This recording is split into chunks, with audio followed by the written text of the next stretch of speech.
우리 로마서 6장 3절부터 5절. 로마서 6장 3절부터 5절입니다.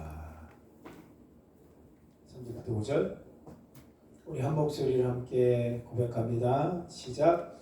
무릇 그리스도 예수와 합하여 세례를 받은 우리는 그의 죽으심과 합하여 세례를 받은 줄을 알지 못하느냐. 그러므로 우리가 그의 죽으심과 합하여 세례를 받음으로 그와 함께 장사되었나니 이는 아버지의 영광으로 말미암아 그리스도를 죽은 자 가운데서 살리신 것 같이 우리로 또한 새 생명 가운데서 행하게 하려 함이라. 만일 우리가 그의 죽으심과 같은 모양으로 연합한 자가 되었으면 또한 그의 부활과 같은 모양으로 연합한 자도 되리라. 할렐루야. 아멘. 오늘 세례의 의미라는 제목으로 이 말씀을 나누도록 하겠습니다. 우리 한번 질문 좀 드려볼게요. 여러분 다 세례를 받으셨어요. 여러분은 다 세례를 받았습니다. 특히 감리교는 아동 세례, 유아 세례를 인정하기 때문에 아마 기억하지 못해도 아이들은 태어났을 때 다 세례를 받았습니다. 어느 날 우리 딸이 그런 얘기 하거든요. 아빠 나 세례를 한 번 더 이렇게 했으면 좋겠다라는 거죠. 그래서 왜? 그랬더니 기억이 안 난다는 거예요. 세례를 받았는지 안 받았는지 기억이 안 나는데 받았죠. 왜 세례를 안 받았겠습니까? 근데 중요한 건 기억이 나지 않는다는 건 어떤 뜻을 갖고 있느냐. 세례의 의미에 대해서 알고 싶은 거예요. 이게 어떤 의미지? 그리고 세례는 어떤 의미로 나한테 새겨져 있지? 이겁니다. 그냥 아무 생각 없이 받은 분은 여기 한 분도 안 계실 것 같아요. 분명히 어떤 의미를 갖고 받았을 텐데. 여러분 혹시 세례를 받을 때 어떤 의미가 있다고 보십니까? 그리고 세례를 받을 때 어떤 의미로 여러분 세례의 그 징중에 참여를 하셨는지 묻고 싶고 다 여러분 한 분 한 분 나오라고 해서 제가 얘기하고 싶지만 시간상 다행이죠. 시간상 묻진 않고 지금 오늘 말씀을 통하여 여러분하고 함께 나누고 싶은 얘기가 있어요. 오늘 이제 본문의 말씀은 여러분 잘 보십시오. 내가 그의 죽으심과 합하여 세례를 받은 줄을 알지 못하느냐. 예수님의 죽으심과 함께 세례를 받았다. 그러므로 4절 보니까 그의 죽으심과 합하여 세례를 받음으로 그와 장사되었다. 이게 계속 반복돼요. 그리고 5절에 보니까 그의 죽으심과 같은 모양으로 연합한 자가 되었다. 그의 죽음이 계속해서 등장합니다. 세례를 얘기했으면 세례로 끝나야 되는데 그의 죽으심이 계속 등장을 해요. 그러면 세례 안에 어떤 죽으심이 있다라는 걸 여러분께서 꼭 기억하시고 오늘 말씀을 같이 따라오시기 바라겠습니다. 어제 성남지방 과정고시위원으로 제가 참석을 했습니다. 자그마한 교회의 목사라고 하더라도 그래도 어쨌든 하나님께서 그렇게 또 심사위원으로 이렇게 또 세워지게 돼서 이렇게 섬기고 왔습니다. 기독교 교육을 파트를 맡았고요. 선한목자교회 장로님들 6-7명 되고 또 다른 교회 목사님 그 장로님들 합쳐서 또 제가 기록하고 왔는데요. 제가 맡은 게 기독교 교육이니까 제가 이 얘기를 물어봤어요. 기독교 교육이 뭐죠? 이렇게 질문했을 때 이분들이서 굉장히 동참을 잘 하시더라고요. 장로님들 되실 분들이니까 그걸 알고 계시겠다 생각했지만 이분들하고 저는 강의보다 이번에는 올해는 강의를 하지 말고 매년마다 강의식으로 내가 했었는데 하지 말고 나눔으로 좀 해야겠다 생각이 갑자기 들었어요. 칠판이고 뭐고 쓰지 말고 나눔으로 좀 했으면 좋겠다.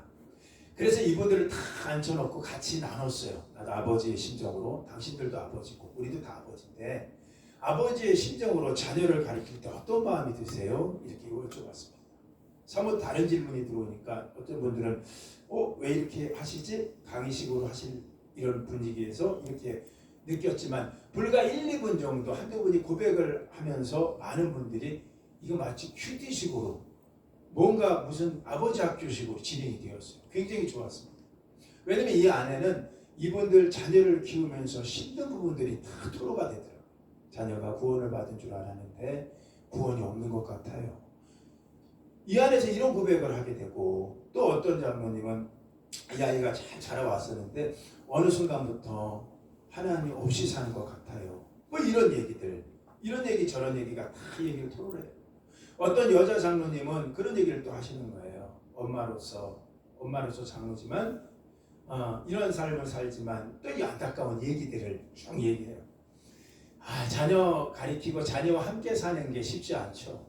여러분의 가정도 한번 되돌아보십시오. 여러분의 가정의 자녀들은 어떻게 여러분의 영향력을 받고 있고 또 어떻게 살고 있는지. 기독교 교육이라고 얘기할 수 있는 거는 특별한 거 없어요. 다른 교육하고 다르다니까요. 그래서 교육은 지정의를 가르치지만 기독교 교육이라고 얘기하면 지정의 외에 또 가르치는 게 있어야 된다. 그게 뭘까? 이분들 대답 잘 하시더라고요. 그게 뭐냐라는 거야. 여러분 뭔 것 같아요? 여러분 생각할 때 대답 안 하셔도 됩니다. 기독교 교육이라고 하면 여러분 한번 보십시오. 일반 교육하고 뭐가 달라야 될까요? 뭐가 달라야 될까? 지정의는 세상이 가르치는 지정입니다. 그래서 가정 안에서도 지정의는 가르쳐 줄 수 있어요. 야, 세상에 경쟁 사회에서 승리해라, 좋은 학교 가라, 승리해라 이런 얘기가 됩니다.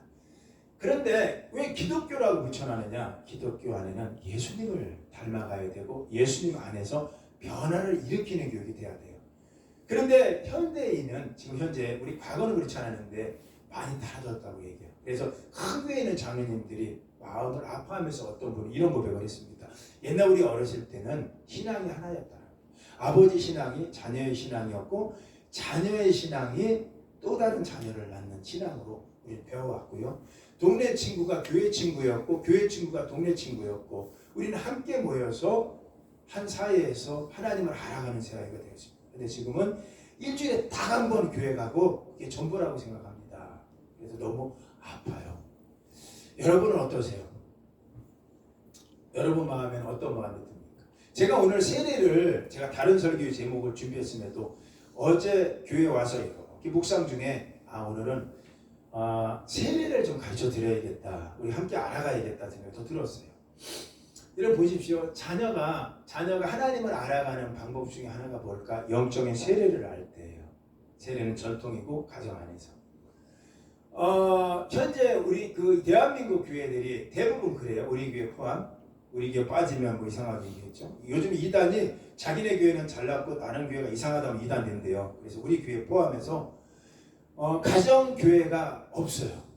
그러니까 여기서 예배를 드려도 집에 가면 또 다른 삶을 또 살아가는 거예요. 그러니까 아버지가 또 다른 사람이 되어서 사는 거예요. 그래서 그 부분을 막는 방법이 뭘까 하는 방법이 가정과 교회가 서로 네트워크가 돼서 하나로 가는 거예요. 그러면 그 중에 뭘까? 세례 의식을 가르쳐 주는 거예요. 제가 이걸 강조했어요. 장로님한테 물었습니다. 우리 교회도 이제 앞으로 장로님 될 분도 계시겠지만 장로님의 생각하는 세례는 뭡니까? 이렇게 이제 여쭤봐요. 어떻게 대답하겠습니까? 물 한번 바르고 끝나는 건가? 교육받고 끝나는 거? 아니에요. 감리교 출판국에 본이 되는 장로 교재가 있어요. 제가 그거 가지고 이제 이분들하고 나눴는데 162페이지에 정확하게 세례는 이렇게 나와 있습니다. 감리교 교재에 나와 있는 거예요. 이렇게 정의됩니다. 새로운 정체성을 가지고 새로운 존재로 태어나는 의식인 동시에 공동체와 하나 되는 연대적인 책임. 이거 어렵죠? 딱 이거예요. 제가 정리해 드릴게요. 내 안에 정체성이 만들어지는 거예요. 그리고 두 번째는 정체성은 새로운 존재로 태어나는 정체성인데 확신이 있어야 태어납니다. 세 번째는 그냥 끝나는 게 아니라 물 묻히고 끝나는 사건이 아니라 우리 가정 안에서 우리 아버지도 세례받았다. 나도 세례받았어. 우리 엄마도. 그러면 부부관계가 깨지면 안 되는 거야. 왜냐면 연대적인 책임이 있어요. 우리는 같은 음식을 먹었고 같이 동참했다. 예수의 피와 예수의 살을 같이 먹었다. 그러니까 연대적인 책임이 있어요. 그러니까 좀 확대해 볼게요. 교회로는 연대적인 책임에 나가면 교회끼리 싸우면 안 됩니다. 왜요? 예수님께서 뭐라고 말씀하냐면 나는 몸인 교회의 머리라고 했어요. 그럼 이분이 교회의 머리면 몸은 우리끼리예요. 그렇다면 우리는 예수님과 한 몸이 되었다는 얘기는 그 교우와 교우가 서로 연합해야 되는 거예요. 연대적인 책임이 있어요. 모르셨죠? 이거 잘 아는 분들은 없어요. 잘 연대적인 책임까지는 오지 않아요. 그냥 세례는 이렇게 나오지 연대적인 책임은 감리교는 분명히 밝히고 있습니다. 그래서 세례는 뭐냐? 연대적인 책임. 자, 확대해 볼게요. 우리 자녀들이 기독교 교육에서 무너진 것 중에 가장 큰 게 뭐냐면 가정 안에서 세례가 확대가 안 됩니다. 그러니까 아버지 신앙에서 끝나요. 자, 우리가 어제 나누면서 걱정됐던 게 하나가 뭐냐면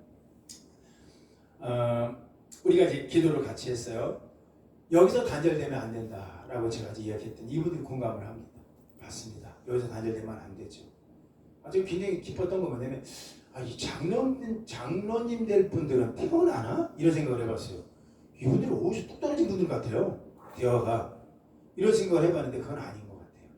나름대로 대화를 나누다 보니까 고심과 고심 속에서 이분들을 새로운 그 하나님이라고 얘기해야 되나? 그 하나님을 경험했더라고요.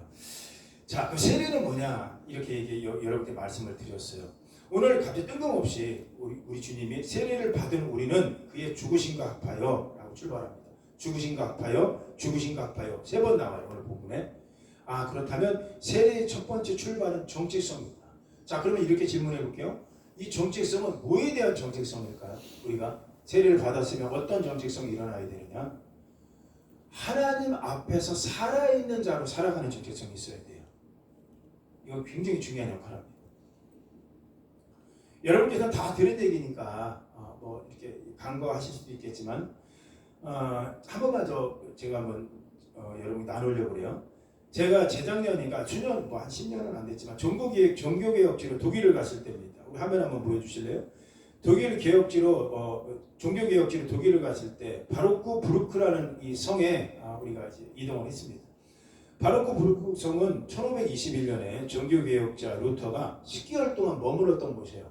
여러분 종교개혁자였던 루터가 성직자였고 그런 신부였다는 사실을 알고 계시죠? 그가 이제 95개 반박문을 내걸고 교양청에서 쫓겨납니다. 그래서 교양청에서 쫓겨나서 그가 이제 도망다니는 인생을 살았다가 바로크 부르크 성에 피신을 하는 거예요. 근데 저기에서 10개월 동안 피신했을 때 그가 했던 일은 다른 거 아니에요. 저 책상에 앉아갖고 그 당시 라틴어 성경이었죠. 라틴어 성경을 독일어 성경으로 번역을 하는 일을 합니다. 왜냐하면 라틴어 성경에 라틴어만 읽혀지니까 보통 평민들, 독일 사람들 못 알아들어요.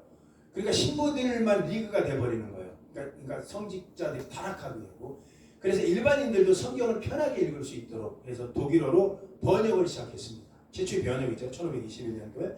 그리고 저 책상에 앉아서 번역을 해나가는데 난간에 부딪힙니다. 밤마다 마귀가 찾아오고 귀신이 찾아왔대요. 찾아와서 이렇게 물었어요. 제가 이런 얘기 해볼게요. 조은성, 죄송해요. 내가 네 한 일을 아는데 네가 밖에 나가서 했던 행동은 아는데 너 교회 다닐 때만 그렇지. 또 내가 네 삶은 아는데 그리고 신랄하게 보여줍니다. 네가 무슨 집사고 네가 무슨 권사 될 사람이야? 예를 들어 이런 얘기하는 거예요. 그러면 신랄하게 죄에 대해서 보여주는 거예요. 우리 집사님에 대해서. 담임 목사는 모르지만 아마 여러분 다 있을 거예요. 김영래라고 물어봐요. 김영래 하면 김영래 집사님 저는 모르지만 하나님은 다 알고 계시는데 하나님 앞에서 부끄러운 거 있을 수 있어요. 그렇죠? 뭐가 부끄러워요? 가장 큰 게 최근에? 얘기 안 해도 돼요. 그건 저한테 얘기 안 해도 됩니다. 부끄러운 게 있겠죠. 여기 부끄러움이 없는 사람이 어디 있겠습니까? 루터도 있었을 겁니다. 어떤 부끄러움이. 근데 그것 갖고 계속 나타나서 얘기한대요. 그러면서 했던 얘기가 다른 거 아니에요? 네가 무슨 성경을 번역하냐? 네가 성경을 번역하면 되겠어? 네 손으로? 더러운 손으로? 번역해도 되겠냐? 그리고 너는 곧 있으면 죽어. 곧 있으면 바로크 부르크에 이제 추격대가 와. 너는 죽을 거야. 그러니까 그런 얘기를 들었을 때 그가 펜을 놓습니다. 그리고 더 이상 번역을 안 했대요. 그리고 덮어놓고 그가 살아가는데 어느 날 마음에 확 공감이 오는 게 말씀 한 구절을 묵상하다가 확 일어났대요. 그리고 다시 펜을 들었고 그리고 이제 다시 독일어 성경을 써내려가는데 또 사탄이 나타납니다. 저기 사탄이 어느 쪽에 나타났을까요? 어느 쪽에 나타난 것 같아요? 왼쪽에 오른쪽? 책상 쪽이에요? 아니면 그 오른쪽이에요? 어느 쪽 같아요? 그렇지. 칠판이 아니에요. 저 농인데 농짝 있는 쪽. 그쪽으로 나타난 거예요. 그래서 루터가 순간 그날 또 나타나는데 우리 죄성에 대해서 막 물어보더래요. 우리 속에 있는 신랄한 죄성. 말하자면 김영애 집사님에 대해서 쭉 우리 조승희 집사님, 여기 김충근 권사님도 계시, 다들 묻고 물어보더라는 거예요. 그랬는데 그때까지는 힘들었던 그가 갈라디아서 2장 16절 22절을 크게 외쳤답니다. 우리 한번 갈라디아서 6장 2장 16절부터 22절인데 뭐라고 고백되어 있나 한번 읽어보도록 합니다. 시작. 사람이 의롭게 되는 것은 율법의 행위로 말미암은 것이 아니요 오직 예수 그리스도를 믿음으로 말미암은 줄을 우리도 알므로 우리도 그리스도 예수를 믿나니 이는 우리가 율법의 행위로서가 아니고 그리스도를 믿음으로써 의롭다함을 얻으려 함이라. 율법의 행위로서는 의롭다함을 얻을 육체가 없느니라. 여러분 너무나 잘 아는 얘기죠. 그러니까 율법의 행위로는 의롭다함을 얻는 게 아니야. 예수님을 믿음으로 나는 의롭게 됐어. 이 고백하는 거예요. 17절 크게 읽어봅시다. 시작. 만일 우리가 그리스도 안에서 의롭게 되려 하다가 죄인으로 드러나면 그리스도께서 죄를 짓게 하는 자냐? 결코 그럴 수 없느니라. 자, 여기 멈춰주세요. 17절에 그가 큰 감동이 온 거예요. 저 바울의 고백 아닙니까? 만일 우리가 그리스도 안에서 의롭게 살려고 하다가도 죄인으로 드러난다면 끝난 거냐? 이런 얘기예요. 설립법입니다. 그러니까 말하자면 여기 집사님들이 계시고 여기 권사님들이 계시고 여기 청년들이 있는데 여러분이 한 주간을 살다가 여러분께서 의롭게 살려고 노력 안 했죠. 여기 안 한 사람이 어디 있겠어요? 제가 어제 고백 중에 우리 어떤 장로님의 고백이 있어요. 여기 나눌 수는 없고 그분이 그 안에서 나눴어요. 정말로 이런 분이 어떻게 여기서 이 조그만 공간에서 그런 얘기를 나누지? 어떤 분위기가 그랬어요. 성령이 쭉 끄는 걸 내가 느꼈어요. 아버지로서 안타깝고 눈물 나는 이야기를 하는 거예요. 나중에 이분 너무 좋아하시더라고요. 이렇게 강의하니까 너무 좋아하시는 거예요. 그런데 그분의 그 한 가지 말이 확 와닿는 거예요. 누구나 연약할 수 있구나. 누구나 아버지로서 연약할 수 있구나. 그런데 자녀들을 잘 가르쳐주고 싶은 마음은 있구나. 이 마음이 있는 거야. 없는 사람은 어떻게 있어? 만일 우리가 그리스도 안에서 의롭게 되려 하다가 죄인으로 드러나면 끝난 거냐? 아니죠. 아닙니다. 여러분 이거 꼭 잊지 마십시오. 세례의 첫 번째는요. 우리 정체성이야. 내가 어떻게 해서 어떤 모양으로 난 지금 이 자리에 있지? 이게 세례의 기본. 이거 잊어버리면요. 여러분 그냥 물 바르고 끝난 거예요. 그게 세례 시간하고 끝난 거예요. 내가 어떤 위치로 여기 있지? 정체성의 발견이 시작이 세례의 시작이에요. 여러분한테 여쭤볼게요. 여러분 그렇게 시작하셨습니까? 여러분 세례를 받을 때 그렇게 시작하셨고 지금도 여러분 그런 정체성 남아있습니까? 어떤 정체성이라고요? 우리가 의롭게 살려고 하다가 죄인으로 드러나면 끝난 거냐? 여러분 대답하셔야 돼요. 아니다. 결코 그럴 수 없느니라. 너는 죄인이 아니야 라고 얘기하는 거야. 왜 그럴까요? 18절 읽어봅시다. 18절 크게 시작. 만일 내가 헐었던 것을 다시 세우면 내가 나를 법법한 자로 만드는 것이라. 19절 시작. 내가 율법으로 말미암아 율법에 대하여는 죽었나니 이는 하나님에 대하여 살려 함이라. 하나님 앞에서 살려고 하는 거예요. 자 보세요. 그러니까 오늘 본문에 죽음을 왜 얘기하느냐. 세례에 뜬금없이 하나님 앞에서 살아나는 거예요. 세례. 그러니까 여러분 이거 보세요. 수없이 여러분은 마귀가 공격할 것이고 수없이 귀신이 공격할 거예요. 루터를 공격하듯이. 너 같은 놈이 무슨 성경을 써? 너 같은 놈이 너나 잘해. 너 같은 놈이 야 너 성직자 맞아? 그럼에도 불구하고 루터가 쓰기 시작한 거야. 내가 율법에 대해서는 죽었나니 내가 오늘 하나님 앞에서는 살아있는 자로 산다. 그리고 그가 목통을 듭니다. 그 당시는 뭐 유리로 된 그거겠죠. 펜슬이었으니까. 들고 그 마귀를 향해 던졌다는 거예요. 한 번만 던졌겠습니까?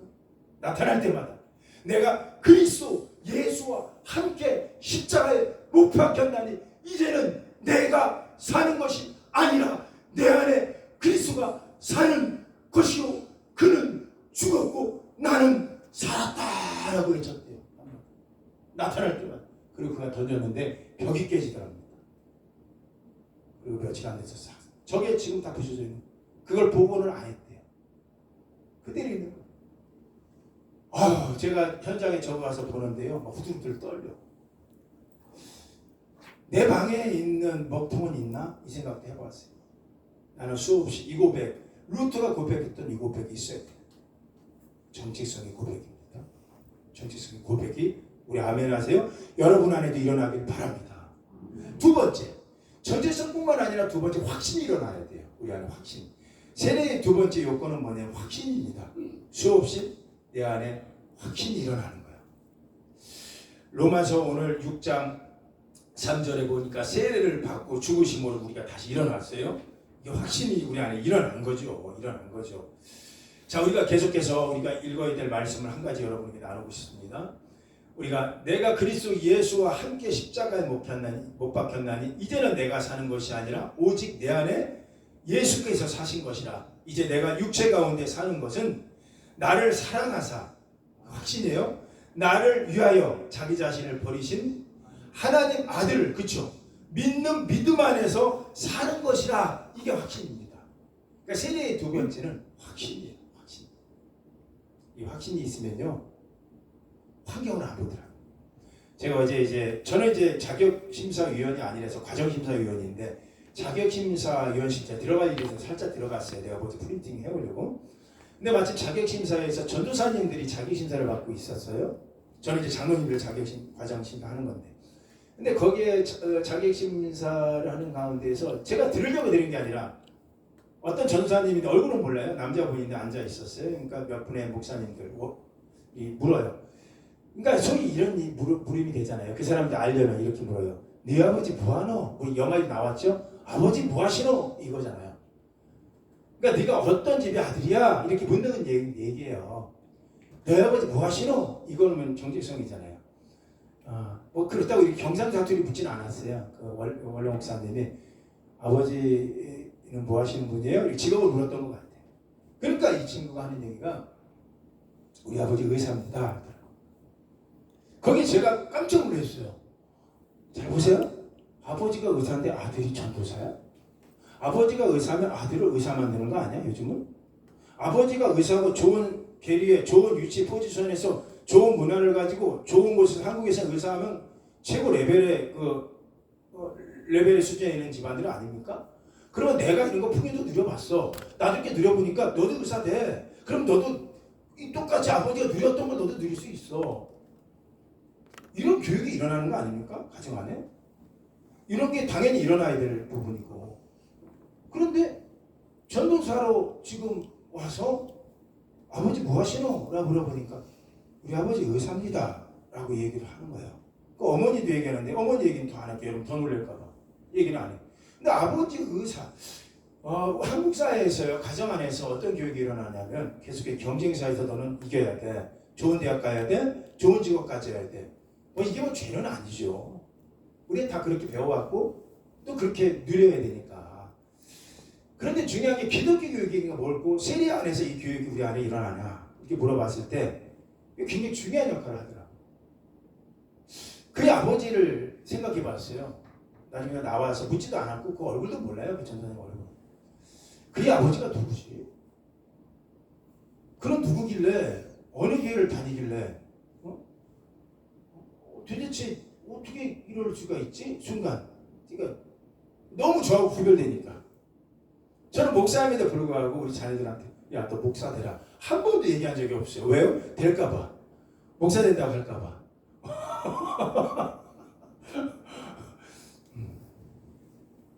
여러분들 여쭤볼게요.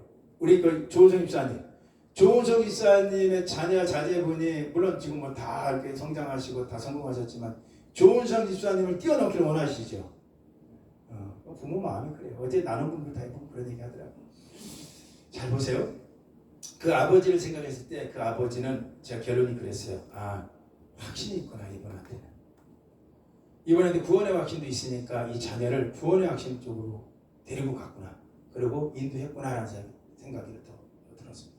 여러분 구원의 확신이 있다는 얘기는요. 세상을 초월합니다. 우리가 세례를 받았다고 난 확신이 있다. 내가 그리스도 예수와 함께 십자가에 못 박혔나니 이제 나는 죽었다. 그리고 내 안에 예수가 살았다. 이 고백이 분명하게 우리 안에 스티그마로 있는 사람은요. 변하더라고요. 상황이 변해요. 그래서 저는 그분을 보면서 생각했어요. 전도사를 보면서 그의 아버지는 진짜 예수를 만났나 보다. 참 예수님 만났나 보다. 뭐 그렇다고 의사가 자기 아들을 의사대라고 한 사람이 믿음이 없다는 얘기는 아니에요. 또 제 말을 오해하면 안 됩니다. 최소한 그 부분만큼은 이분 안에 확신이 있었거든요. 그리고 세상의 질서는 안 따라가는 거야. 예수 만나야 돼 너도 예수 만나야 돼. 나 예수 만났어 얘야. 너도 예수 만나라. 여러분 안에 이 확신이 세례 안에 있는가 묻고 싶은 거예요. 마귀가 나타났을 때요. 세 번째 나타났을 때 그의 일기장에 보니까 루터가 세 번째 이렇게 외쳤답니다. 마귀 또 나타나는 거예요. 그러니까 내가 그리스도 예수와 함께 십자가에 못 박혔나니 이제는 내가 사는 것이 아니라 내 안에 그리스도가 사신 것이야. 벤티아투스썸이라고 얘기했대요. 벤티아투스썸. 못 알아들을 거예요. 이거 뭐 방언도 아니에요. 벤티아투스썸 외쳤대요. 이게 뭐냐면 독일 말입니다. 벤투스. 이거는 영어로 세례라는 뜻이에요. 벤투스. 독일 말. 벤투스. 썸. 나는 세례받았다.